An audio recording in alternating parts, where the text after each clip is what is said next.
मुझे लगता है कि यूपीएससी अगर ऑल ओवर देखे तो एक मेंटल एबिलिटी डिमांड करता है कि आप सिचुएशन में कैसे काम कर सकते हो।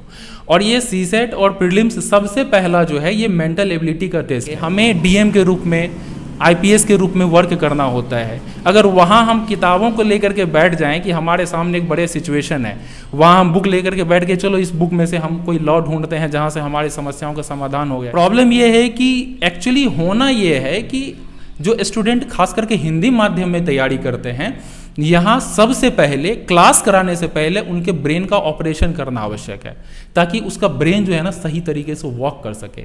हमारा ब्रेन ही वर्क नहीं करता और हम इंफॉर्मेशन पे इंफॉर्मेशन डालने जाते हैं। जब मैंने 2017 में एग्ज़ाम दिया तो जब मैंने क्वेश्चन पेपर देखा और जब मैंने एग्ज़ाम की तैयारी करी थी, उसको जब कंपेयर किया तो हमें एग्ज़ाम हॉल में आधे घंटे में ये चीज़ें महसूस होने लगी थी कि यूपीएससी ये नहीं कहता कि आप बुक्स की रीडिंग करो, बुक्स को स्टडी करो, एक सब्जेक्ट के एक बुक से हो गया तो आप दूसरे बुक से तैयारी करो, नोट से तैयारी करो, अलग अलग कोचिंग संस्थान के आप नोट उठा लो। ऐसा नहीं है। पता चला कि यूपीएससी चाहती नहीं है कि आप बहुत ज़्यादा हार्ड लेबर करो, बल्कि यूपीएससी चाहती है कि आप स्मार्ट वर्क करो। स्मार्ट वर्क और नमस्कार दोस्तों, उम्मीद करता हूं कि आप सब लोगों की पढ़ाई अच्छी चल रही होगी। बहुत सारे यूपीएससी एस्पिरेंट्स के कमेंट आ रहे हैं कि सर एक ऐसे यूट्यूब चैनल का नाम बताओ जहां से हम फ्री में सीसेट की तैयारी कर सकते हैं। और बहुत सारे हिंदी मीडियम के एस्पिरेंट्स हैं या इंग्लिश मीडियम के एस्पिरेंट्स हैं, उनको सीसेट में बहुत सारी दिक्कतों का सामना करना पड़ता है और उनके बहुत अटैम्प्ट हो गए, 2-3 अटैम्प्ट होने के बाद में भी सीसेट क्लियर नहीं हो पा रहा है। आखिर उनकी वजह भी जानते हैं कि आखिर आप सीसेट क्यों नहीं क्लियर कर पा रहे, या कहीं ना कहीं आपकी पढ़ाई में दिक्कत हो रही है, या फिर कहीं ना कहीं आपकी स्ट्रेटजी में बदलाव होना चाहिए। एक बेहतरीन स्ट्रेटजी होनी चाहिए ताकि आप सीसेट क्रैक कर सकते हैं। आज हमारे साथ प्रदीप सर है और सर बताएंगे कि आखिर आप किस प्रकार सीसेट को अच्छे एक बेहतरीन स्ट्रेटजी और सटीक रणनीति के साथ तैयारी करके आप सीसेट को पहले ही प्रयास में क्रैक कर सकते हैं। हेलो सर, नमस्ते। नमस्ते। कैसे हो सर? बिल्कुल सही है सर। सबसे पहले आपका नाम और एजुकेशनल बैकग्राउंड के बारे में बताइए। मेरा नाम प्रदीप आचार्य है और मैंने बिहार यूनिवर्सिटी से ग्रेजुएशन किया है। यहाँ पे पिछले 7 वर्षों से मैं हूँ और 2017 में जब मैंने एग्ज़ाम दिया था तो मुझे ये चीज़ समझ आई थी कि जो प्रीलिम्स है वो जिस प्रोसेस से हम लोग स्टडी करते हैं उस प्रोसेस से ये प्रीलिम्स क्वालिफाई नहीं होगा। उसके बाद मेरा एक 2 साल 3 साल का तकरीबन रिसर्च रहा। उस रिसर्च के बाद मैंने ये जानने की कोशिश की और मुझे ये समझ में आया कि जो सीसेट है उसको सीसेट से कहीं ज़्यादा देखने की ज़रूरत है। हम कह सकते हैं कि ये एक मेंटल एबिलिटी की चीज़ें हैं जो हम उसको केवल मैथ्स, रीजनिंग और पैसेज में देखते हैं। एक्चुअली जब हम मैथ्स और रीजनिंग देखते हैं तो मोस्ट प्रोबेबली, विशेष करके अगर हम हिंदी माध्यम के छात्रों की बात करें या कोचिंग्स की बात करें, जो बड़े बड़े कोचिंग संस्थान हैं वहाँ भी अगर हम बात करें तो मैथ्स को वो फार्मूला बेस्ड पढ़ाते हैं और ये सबसे गलत रणनीति होती है सीसेट को लेकर के। क्योंकि हमने देखा है कि जो हम 10th लेवल के मैथ्स बना रहे होते हैं उसी लेवल के और उतने मैथ्स हम सॉल्व कर पाते हैं जितना हम 10th लेवल तक बना पाते हैं। उसको अगर हम मेंटल एबिलिटी की तरह कर लें तो शायद हम कुछ ज़्यादा बेहतर परफॉर्म कर पाएँ। उसके बाद अगर हम रीजनिंग को देखें तो मैथ्स के बाद सेकेंड पोर्शन आता है रीजनिंग, तो स्टूडेंट्स रीजनिंग पे ज़्यादा बल देते हैं, लेकिन रीजनिंग्स के भी वो पोर्शन उतने ही सॉल्व होते हैं जितना यूपीएससी चाहता है कि एक जनरल मेंटल एबिलिटी वाले छात्र सॉल्व कर सके। इसके अलावा कुछ रणनीति को, जैसे पैसेज को लेकर के कुछ रणनीति है और कुछ रणनीति जो ऑल ओवर सीसेट को लेकर के है। सीसेट को अगर हम सीसेट ना जान करके अगर एक परिस्थिति के रूप में जानने की कोशिश करें, जिस परिस्थिति में यूपीएससी हमें चाहता है कि हम परफॉर्म करें, तो शायद वो ज़्यादा बेहतर रणनीति हो सकता है और हमें सीसेट को एक बेहतर रणनीति के तहत लेकर के चलने की ज़रूरत है, जहाँ हमें ऐसे क्वेश्चंस को पिक करने की ज़रूरत होती है जिसको हम सॉल्व करें। हम मैथ, रीजनिंग या पैसेज ना देख करके सीसेट को ऑल ओवर अगर हम लेते हैं तो शायद हमारी रणनीति ज़्यादा बेहतर काम कर सकती है। ओके सर, ओवरऑल बात करते हैं यूपीएससी एक नॉर्मल एस्पिरेंट से क्या मांगती है, आपको क्या लगता है? मुझे लगता है कि यूपीएससी अगर ऑल ओवर देखे तो एक मेंटल एबिलिटी डिमांड करता है कि आप सिचुएशन में कैसे काम कर सकते हो। और ये सीसेट और प्रीलिम्स सबसे पहला जो है ये मेंटल एबिलिटी का टेस्ट है। आपने अभी तक देखा होगा जनरली क्या होता है कि लोग 30 क्वेश्चन तो पेपर 1 में बना पाते हैं, लेकिन 30 क्वेश्चन के बाद उनकी हालत खराब हो जाती है। आप देखोगे कि अगले साल साल दर साल वो 30, 32, 35, ये जो एक पुअर, आप बिलो पॉवर्टी लाइन आप कह सकते हो, यहाँ बिलो पॉवर्टी लाइन शब्द का प्रयोग मैं कर रहा हूँ, लेकिन यहाँ बिल्कुल सटीक बैठता है। एक बिलो पॉवर्टी लाइन से वो आगे नहीं बढ़ पाते, 35 प्लस नहीं हो पाते, और यही कारण है कि वो प्रीलिम्स क्वालिफाई नहीं कर पाते, क्योंकि वो सिचुएशन को समझने, उसे एनालाइज करने की क्षमता उसके अंतर्गत नहीं होती, तो ये प्रॉब्लम्स उनको आती है। फिर अगर हम मेंस में आते हैं तो मेंस में भी ज़्यादातर अब देखते हैं जनरली स्टूडेंट की वो डायरेक्ट क्वेश्चंस कुछ पूछ दिया गया है, कुछ विशेषताएं पूछ दी गई है, तो स्टूडेंट उसी तरीके से तैयारी करने लगते हैं। लेकिन प्रॉब्लम क्या है? प्रॉब्लम यह है कि अगर हर एक क्वेश्चन सेट में अगर 4 क्वेश्चन ही मेंटल एबिलिटी की पूछ दी गई, या आपके एप्टीट्यूड बेस्ड पूछ दिया गया जहां आपको मानसिक क्षमता का उपयोग करना है, तो आप समझ लो कि आप 4 क्वेश्चन से नहीं कर पा रहे हो, और अगर आपने 4 क्वेश्चन नहीं की तो आप तो सीधा पेपर से बाहर हो। दैट मीन्स कि यूपीएससी जो है कंटेंट की तैयारी, कंटेंट हमें जानना होता है अपने आप को प्रेजेंट करने के लिए, लेकिन UPSC is not overall content.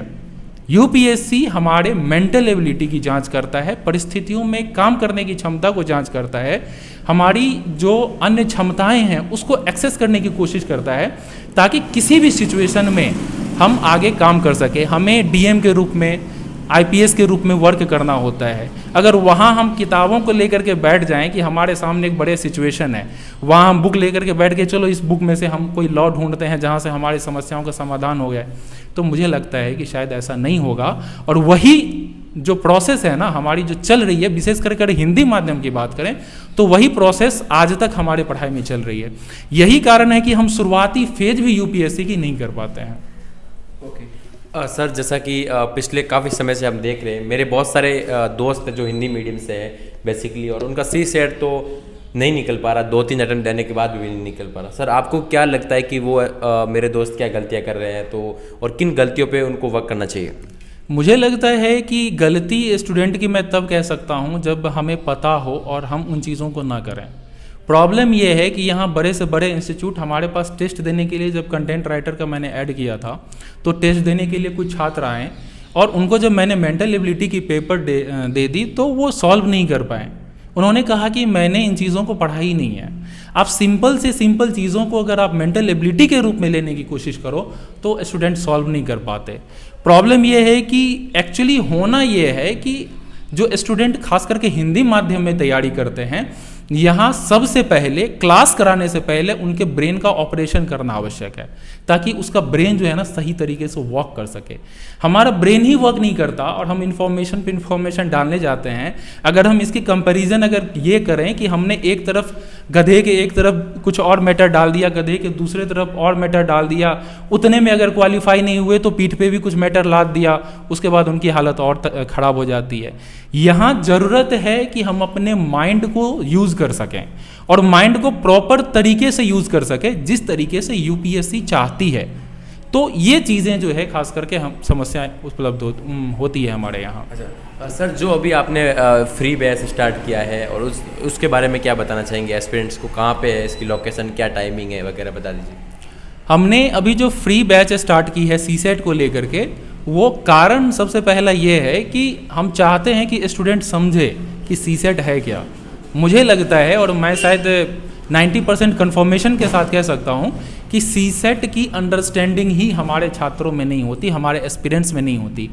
तो हमने 10 दिन का जो फ्री बैच दिया है मेंटल एबिलिटी सीसेट के रूप में, वो 10 दिन में वो सारी चीज़ों को समझ सके, इसीलिए हमने फ्री दिया है, ताकि वो अपने आप को कहाँ उन्हें ठीक करना है वो इस 10 दिन में इन सारी बातों को समझ सके और सीसेट का जो एक ओवरव्यू ले सके। अगर इसका हमने हमारा आज जो है 11 नवंबर से फर्स्ट बैच 8:30 का स्टार्ट हो गया है, और इसके अलावा हमारा जो नेक्स्ट बैच है 15 नवंबर और 18 नवंबर, 3 बैचेस हम यहाँ चलाने वाले हैं फ़िलहाल, जो कि 15 दिन तक फ्री ऑफ कॉस्ट चलेगा। मतलब ये पूरा महीना फ्री ऑफ कॉस्ट ही चलेगा 15 डेज़ के पीरियड्स के साथ। ये जो आप नेहरू विहार, यहाँ पे हिंदी माध्यम के छात्रों के लिए सबसे महत्वपूर्ण जगह है जहाँ तैयारी की जाती है हिंदी माध्यम के छात्रों द्वारा यूपीएससी की। तो यहाँ नेहरू विहार का जो बस स्टॉप है इसके नज़दीक ही है। तो लोकेशन में मुझे कोई नहीं लगता कि कोई इशू होनी चाहिए। आप बस स्टॉप के पास आकर के आप यहाँ पे आसानी से जान सकते हो। D20 इसका लोकेशन है, नेहरू विहार बस स्टॉप के नज़दीक। ओके सर, आप भी कितने टाइम से यूपीएससी की तैयारी करो, अपने बारे में बता दीजिए, और आपको कितने अटैम्प्ट्स दिए, उसमें क्या आपको सामना करना पड़ा सर?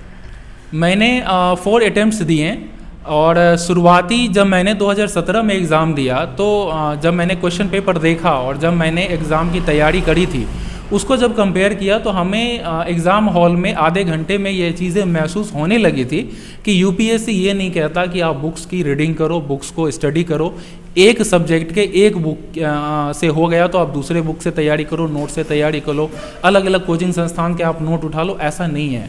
यूपीएससी आपको 30 to 40 क्वेश्चंस चाहता है कि वो आप नॉर्मल जब आप तैयारी करते हो तो वो स्वतः ही चीज़ें पता हो जाती है। इसके अलावा जो 20 क्वेश्चंस है वो चाहता है कि आप अपने मेंटल एबिलिटी के आधार पे सॉल्व करो। तो ये चीज़ें हमें परेशानी आई 2017 में। उसके बाद तकरीबन 2-2.5 साल हमने रिसर्च किया इसके ऊपर, तो हमें ये पता चला कि यूपीएससी चाहती नहीं है कि आप बहुत ज़्यादा हार्ड लेबर करो, बल्कि यूपीएससी चाहती है कि आप स्मार्ट वर्क करो, स्मार्ट वर्क और मेंटल एबिलिटी यूज़ करो उसके लिए। तो आगे उसके बाद हमने 3 बार एग्ज़ाम दिए हैं, 3 बार मैंने सिविल सर्विसेज में मेंस लिखा है।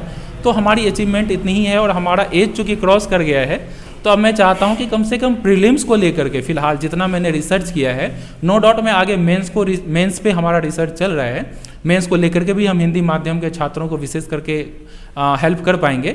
लेकिन फिलहाल हमारी कोशिश ये है कि हमारे पास अगर 10 स्टूडेंट आते हैं तो उसमें से 8 स्टूडेंट को प्रीलिम्स क्वालिफाई कराई जाए। ओके सर, जो न्यू एस्पिरेंट है 2024 या 2025 में अटेम्प्ट देंगे, उनको आप क्या बोलना चाहोगे? नए जो एस्पिरेंट्स हैं उसको मैं सबसे पहले ये कहना चाहूँगा कि आप यूपीएससी के प्रीवियस ईयर सीसेट पेपर को उल्टाओ। लोग आपको कहेंगे कि आप जीएस उल्टाओ, लेकिन मेरा कहना है कि आप सीसेट पेपर को उल्टाओ। जब आप सीसेट पेपर को उल्टाते हो, उसको सॉल्व अगर कर लेते हो 2 घंटे में तकरीबन 30 क्वेश्चन अगर आप सॉल्व कर लेते हो, तो आपकी स्थिति ये है कि आप तैयारी में जाओ। अगर आप ये नहीं कर पाते हो तो मुझे नहीं लगता कि अगले 2 साल में जब तक आप सीसेट को नहीं कर पाओगे तब तक आप प्रीलिम्स पेपर 1 भी क्वालिफाई कर पाओगे। बहुत सारे मेरे फ्रेंड्स कहते हैं कि हमने प्रीलिम्स फर्स्ट पेपर में इतना कर लिया, स्कोर 60 कर लिया, अरे सीसेट तो खराब है, हम वहाँ क्वालिफाई नहीं कर पा रहे हैं। लेकिन वो मुझे लगता है जो ज़्यादा 10 में से अगर मैं ये मान लूँ कि 8 व्यक्ति झूठ बोल रहे हैं तो वो ज़्यादा सही होगा, क्योंकि जो सीसेट पेपर सॉल्व नहीं कर सकता वो 30-35 के लेवल से आगे जाने की उसकी क्षमता नहीं होती, क्योंकि 20 क्वेश्चन जो है हमें अपने मेंटल एबिलिटी के थ्रू ही सॉल्व करना पड़ता है, चाहे जीएस पेपर 1 ही वो क्यों ना हो। तो आप सबसे पहले सीसेट को समझो। सीसेट को आप सीसेट नाम से ना जान करके उसको मेंटल एबिलिटी के रूप में लो।